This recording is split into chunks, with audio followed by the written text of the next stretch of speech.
और अब उस राजनीतिक खबर की बात करते हैं जिससे देश में धीरे धीरे तनाव बढ़ता जा रहा है। आई लव मोहम्मद वाले पोस्टर से शुरू हुआ हंगामा थमने का नाम नहीं ले रहा।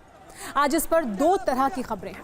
पहली खबर महाराष्ट्र के अहिल्याबाई नगर से है, जहां आई लव मोहम्मद पर एक नया विवाद हुआ और पुलिस ने बिना देखे लाठीचार्ज किया। तस्वीरें काफी हिंसक हैं। दूसरी खबर यह है कि आई लव मोहम्मद अभियान में अब राजनीतिक दल भी पोस्टरबाज की भूमिका में आ गए हैं। यूपी के कई राजनीतिक दलों ने अपने नेताओं को खुश करने के लिए पोस्टरबाजी शुरू कर दी है। पहले अहिल्याबाई नगर की बात करते हैं, जहां आई लव मोहम्मद वाले रंगोली विवाद ने हिंसक रूप ले लिया। दावा यह किया जा रहा है कि किसी ने एक रंगोली बनाई थी जिसमें मुस्लिम समुदाय के खिलाफ कुछ ऐसा था जिससे वो नाराज हो गए और इतने भड़क गए कि इस आपत्तिजनक रंगोली को देखने के बाद समुदाय के लोग थाने पहुंचे और शिकायत दर्ज कराई। शिकायत के बाद पुलिस ने रंगोली बनाने वाले एक शख्स के खिलाफ एफआईआर दर्ज की। फिलहाल उसे गिरफ्तार कर लिया गया। हालांकि समुदाय के लोग इससे संतुष्ट नहीं हुए और उन्होंने तोपखाना पुलिस स्टेशन के अंतर्गत कोटला में प्रदर्शन शुरू किया।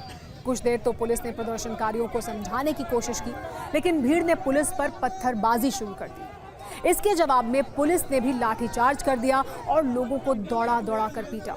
इस घटना के संबंध में एक एफआईआर दर्ज की गई है और 30 लोगों को हिरासत में लिया गया है। इस पूरी घटना पर राजनीति शुरू हो गई है। महाराष्ट्र के मुख्यमंत्री देवेंद्र फडणवीस ने इस घटना पर यह कहा कि देखना होगा कि इसके पीछे कोई साजिश तो नहीं है। इसकी भी जांच करानी होगी कि कौन है जो सामाजिक माहौल को खराब करने की कोशिश कर रहा है। कोतवाली पुलिस की तरफ से तमाम अहिल्यानगर सिटी और जिले के लोगों को मैं दरख्वास्त करना चाहता हूं कि ये इसके बारे में कोई भी इंफॉर्मेशन मिले, गलत इंफॉर्मेशन फैलाने की कोई कोशिश ना करे और जो भी इंफॉर्मेशन आती है उसके माध्यम से लॉ एंड ऑर्डर क्रिएट हो जाए, ऐसा उनके हाथों से कोई गलत काम नहीं होना चाहिए।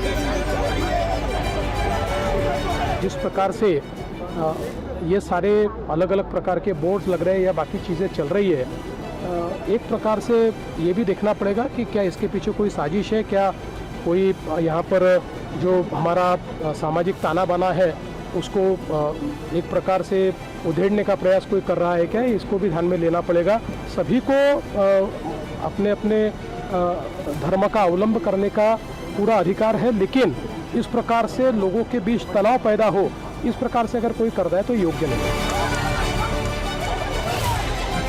उत्पात करने वाले लोगों को समझाया सिर्फ धर्म देखकर जाएगा, हमें नहीं समझाया जाता। हमारे लिए लाठी और गोली चलती है तो हमें समझना पड़ेगा और आपको खुद समझना पड़ेगा। कहीं न कहीं मुसलमानों को अपमानित करना और सब केस मुसलमान पर करना, यानी सारी गलती किसी और की हो, मुसलमानों को किया जाए। जिसने भी वहाँ रंगोली में जो कुछ लिखा, अपमानित किया, तो खुली बात दिख रही है और रोज हो रहा है ना। ये तो मुख्यमंत्री साहब, आप जो है इंक्वायरी बाद में करिएगा, आप पहले एक लॉ बना दीजिए कि जो भी किसी धर्म के खिलाफ करता है 10 साल सजा उसको होना चाहिए।